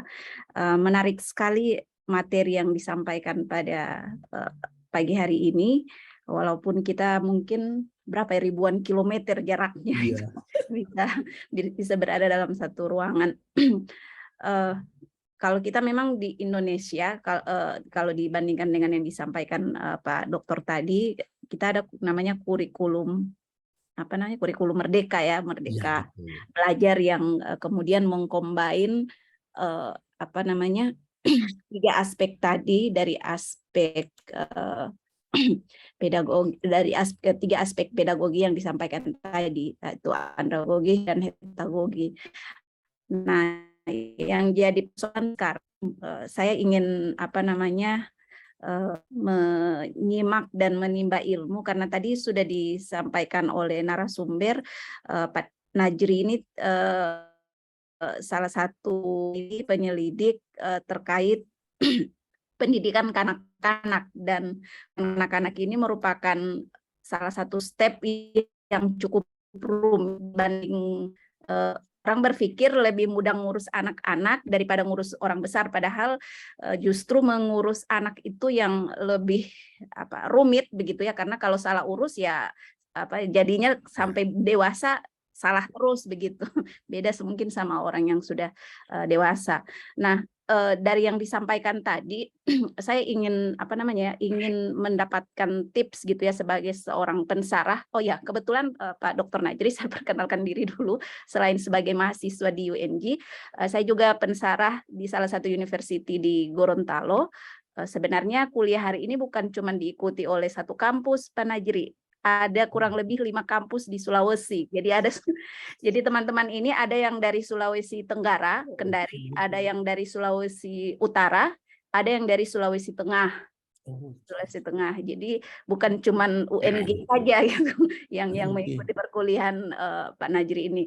Jadi saya kembali dulu di pertanyaan awal, kira-kira bagaimana memixkan, karena memang kekhawatiran para guru pada saat guru maupun orang tua adalah tergesernya nilai-nilai begitu dengan masifnya penggunaan teknologi dan sebagainya. Kadang-kadang konten yang disajikan itu lebih banyak hiburan, artinya sesuatu yang kemudian sifatnya jadi menghibur, yang sehingga tidak ada isi gitu, tidak ada konten gitu.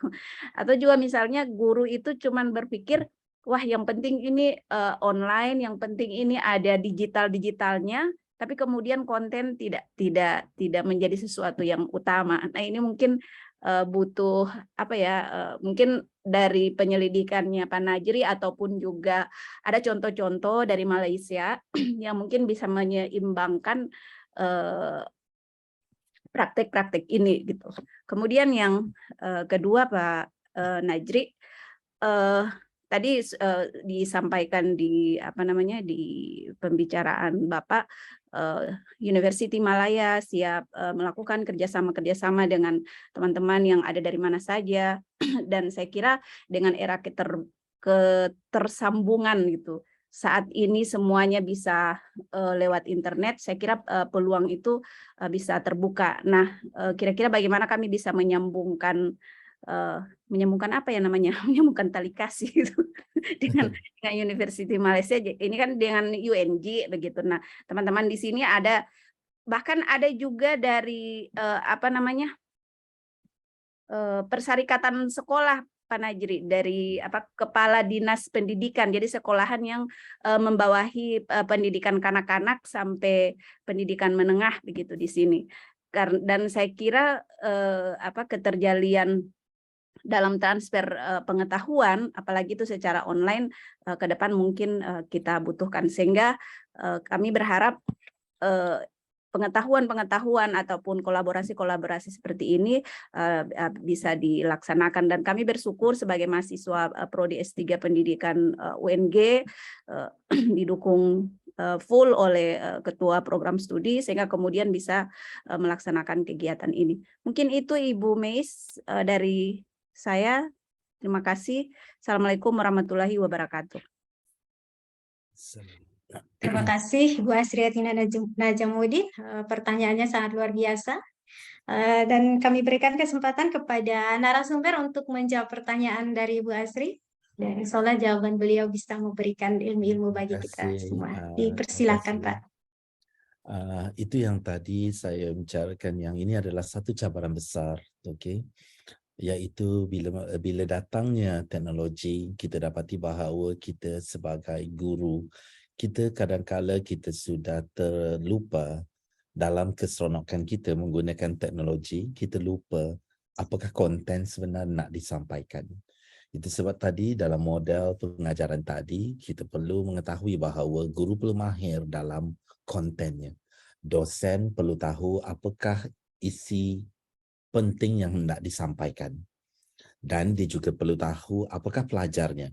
Jadi untuk soalan yang pertama, saya memperkenalkan tadi iaitu pedagogi berasaskan responsif budaya. Pedagogi berasaskan responsif budaya ini adalah mengangkat nilai tradisi masyarakat yang perlu dipertahankan, dijadikan sebagai satu pedagogi dalam kita mengajar menggunakan teknologi. Kita perlu menyelitkan elemen nilai dan juga amalan kita, tradisi kita. Ini perlu. Itu sebabnya saya mengambil contoh yang mudah saja, Pak. Ibu. Paling mudah sekali adalah bila kita menggunakan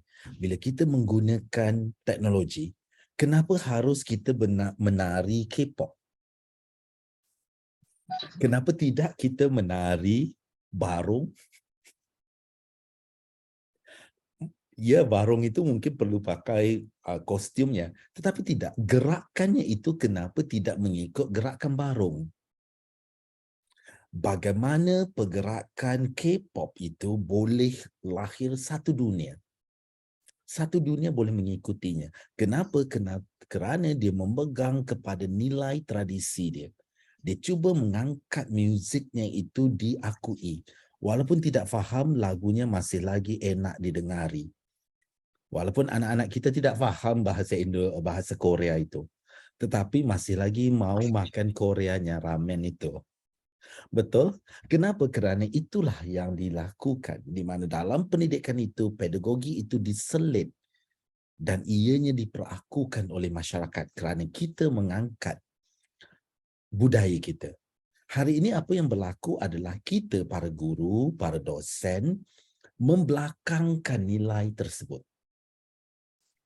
Kita tidak ketengahkan. Misalnya dalam kita bicara macam ini, kita tidak pernah selitkan elemen kebanggaan budaya kita. Tadi saya sebutkan, saya sentiasa sebut balik, kebanggaan budaya kita di mana kita berbahasa menghormati adanya cara berbahasa. Betul? Kalau dengan orang tua, cara bahasa Sundanya ada panggilan-panggilan dan sebutan ayat-ayat yang perlu digunakan.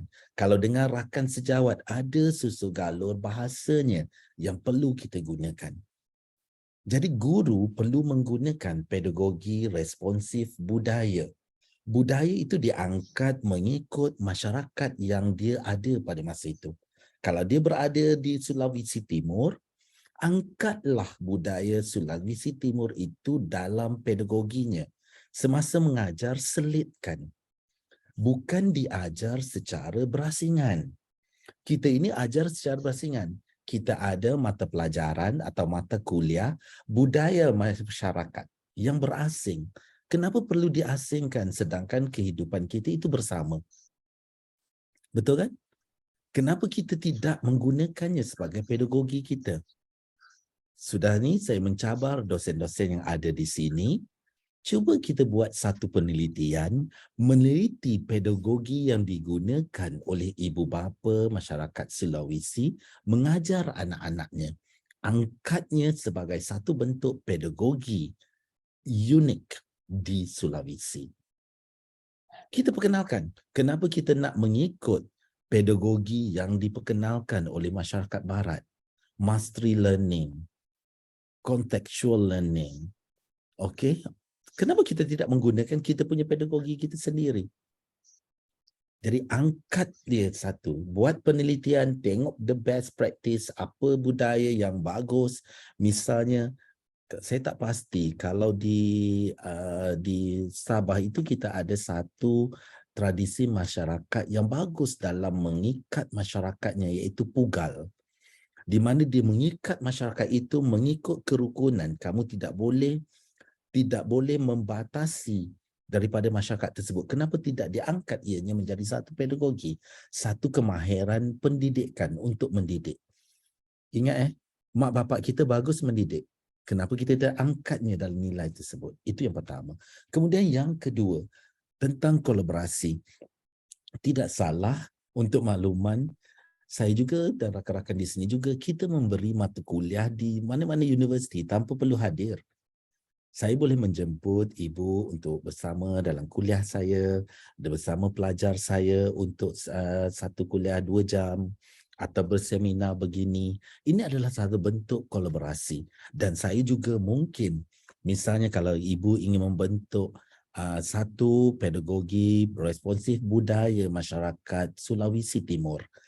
Jadi kita boleh buat penelitian bersama. Ibu buat di sana, saya buat di sini.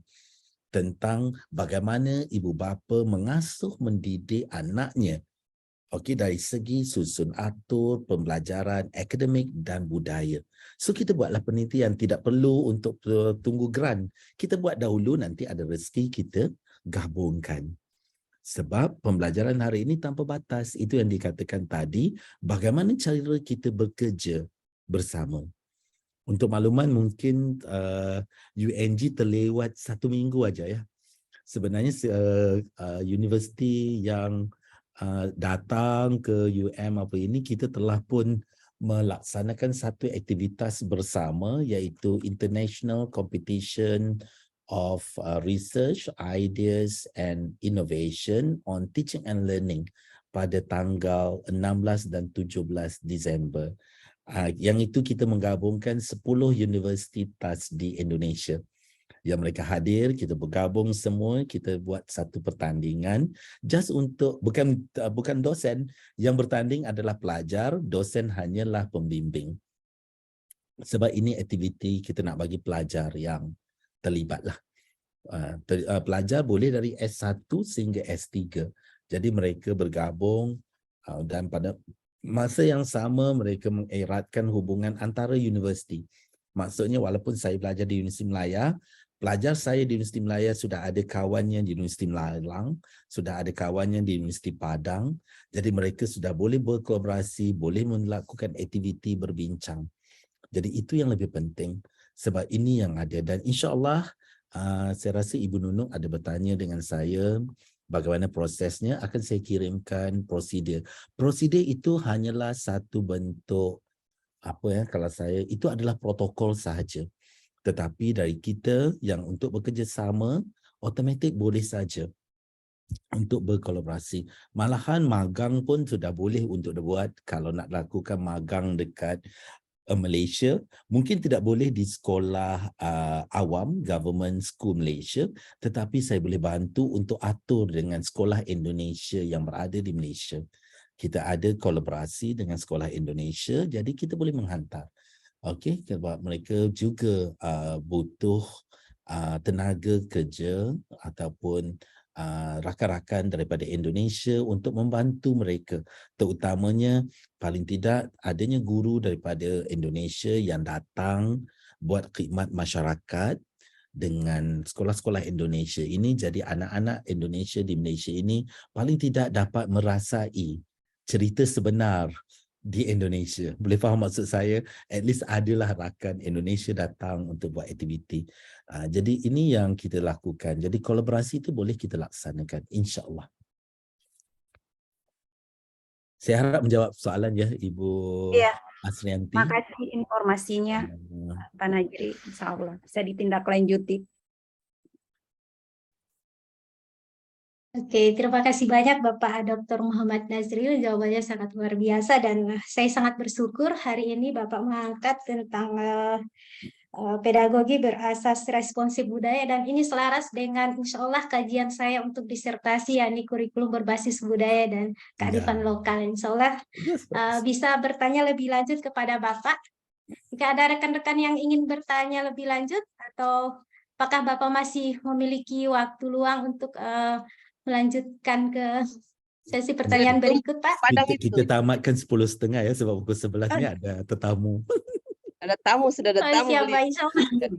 Baik, Ya, baik. apakah bisa 7 menit. bertanya pada Bapak melalui via WA atau email, ya. Pak? Apakah bisa Boleh, memberikan nomor WhatsApp dan email? Boleh. Oh, boleh, Pak. Kalau Ya, kalau insya Allah email, nanti. ya, okey, kalau email atau WhatsApp-nya tidak dibalas dalam masa 2 hari, forwardkan semula. Itu saja. Sebab saya tak marah untuk mengulang kerana kadang-kala sebab di bawah hak ehwal pelajar ini 1 hari adalah cerita pelajar ini melebihi 200, 300, kadang jam. Jadi kalau itu jangan kecil hati, just forward saja. Saya tak marah. Kadang sudah baca tetapi bila nak menjawab itu ada lagi yang datang. Jadi terlupa yang itu sudah belum berjawab. Kadang sudah di-type tapi tidak di-send kerana ada telefon masuk dan lupa. Jadi jangan Seperti saya kecil hati. ulang-ulang. Ya, WA. betul. Tak apa Dr. Nono oleh ya. So Dr. Nono sudah faham ya. Nanti tiba-tiba pukul 1 pagi dapat alamat. Kerana masa itulah duduk untuk membaca balik apa yang saya tertinggal. Minta maaf banyak-banyak sebab dalam kesibukan ini. Okey, insya-Allah saya usahakan. Insya Allah, Pak. Terima kasih banyak, Pak. Insya Allah kita di masa depan masih bisa berbagi ilmu kembali dalam kuliah yang sama atau dalam bentuk kerjasama yang lain. Dan luar biasa sekali ilmunya Bapak pada hari ini, memberikan inspirasi pada kami bahwa betapa pentingnya keterampilan guru untuk menghadapi tantangan teknologi di era 5.0. Jadi guru harus memiliki beragam keterampilan sehingga mampu melahirkan generasi terdidik dan berbudaya, juga berteknologi yang mampu bekerja sama dan mahir dalam bidang digital dan teknologi.